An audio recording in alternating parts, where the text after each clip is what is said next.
We have a big problem in Lagos and no one seems to be talking about it. Welcome to another episode of Let's Talk. As we all know, Lagos is a very interesting city. Being the largest city in Nigeria, with about 21 million people estimated to be living in Lagos, we definitely have a huge mix of different people in one city. Now I'm talking about people from different backgrounds, cultures, religions, and socioeconomic statuses, which brings me to the problem that I think we have as a society. I guess at this stage I'm wondering what this problem actually is. Well, classism, or as we like to call it, I better pass my neighbor.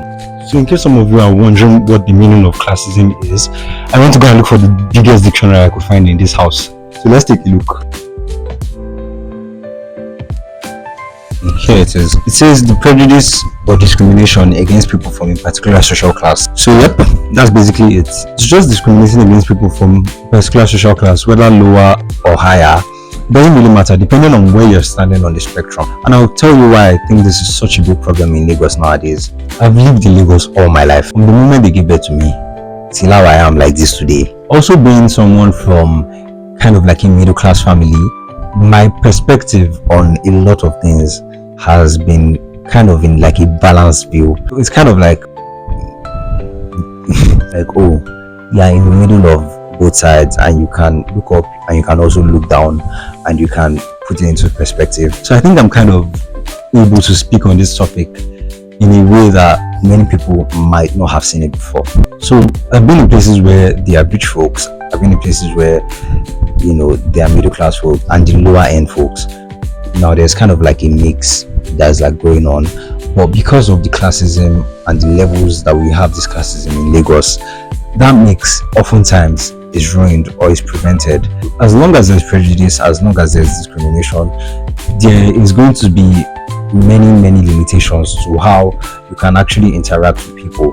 And like it shows in like the everyday dealings of our life. I'm not saying that everybody out there is a classist, but the truth is, wait, I've spoken to some people and they were just so dismissive, so rude, so arrogant. Before you can even get to the part of like, value transferring and you're sharing ideas or you're mixing, they've already kind of judged you in their heads, and like to a certain extent they already expect very little from you just because they don't think you are from their class. Damn! Who is this man? Tell him where I am, I'm telling him. It's a very crazy thing, to be honest. Even in places where you are going to spend your own money, like I mean your own hard-earned money. It is well, it's well. God help us. Let's say you're going to a club with your friends and you guys get to the door and the bouncer will tell you like, oh, sorry, we can't let you in. And you'll be like, why?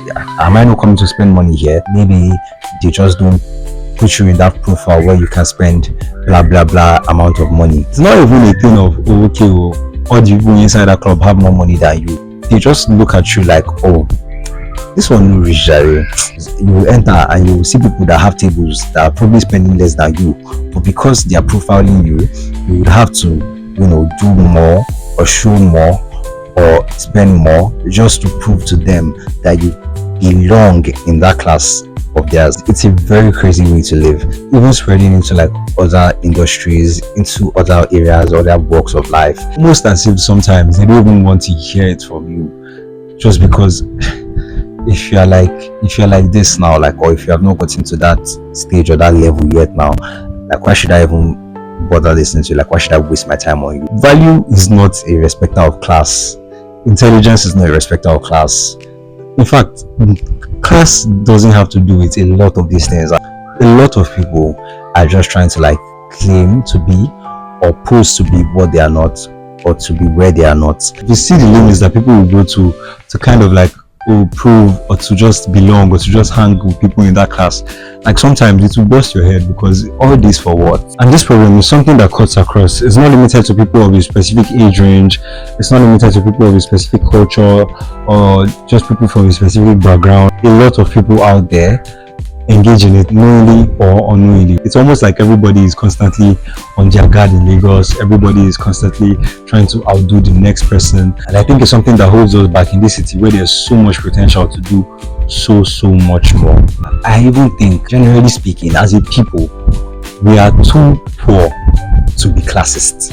Now hold up, before you come at me and tell me about how many Lambos there are in Lagos or the houses on the island. Yes, I've seen all of those things.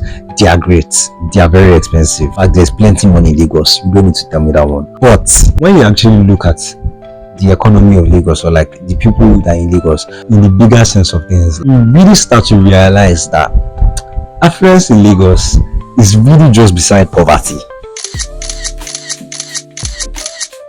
You are rich here, the next place they are poor. It's so crazy how, for example, you go to the club and you come out of this place and it's like 3 a.m., 4 a.m., you're about to enter your car. You'll be shocked. Like, you'll be shocked by the amount of beggars or the amount of people that are trying to hustle you off for money, people that you would normally look at and you'd be like, these people are not in my class, like these people are not even meant to be where I am with my Benz GLE that I parked outside. And like, these people will be right beside your window, like trying to hustle you for money, like, oh, uncle please, auntie please. When you really sit down and you think about it, it really puts it into perspective of how you can spend 10 million, 15 million inside a club, and when you come out, there is somebody that is there waiting to beg you for 500 naira.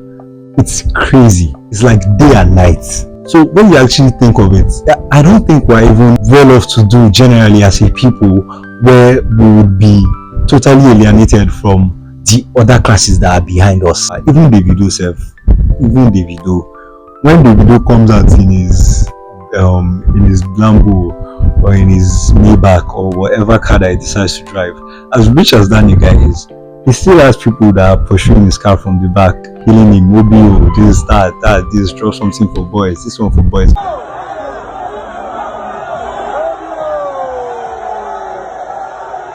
Even the video self is aware that people are poor. Talk less of, let's say, just a random rich person. And I think it's safe to place the video among the 1% of the 1% in this country. Like, it's just really crazy when people try and behave like they don't even know what's going on in this country, or like they are totally, different from everybody else, and they can't even be caught interacting with people from specific walks of life. I just think it's crazy, Sha. Me, I just came here to yap today, so I hope you guys enjoyed my yap, and I hope you can relate to what I'm saying. I'll see you guys soon. Come back for more videos, and let's change our ways. Don't be a classist today. That's such a corny ass smile.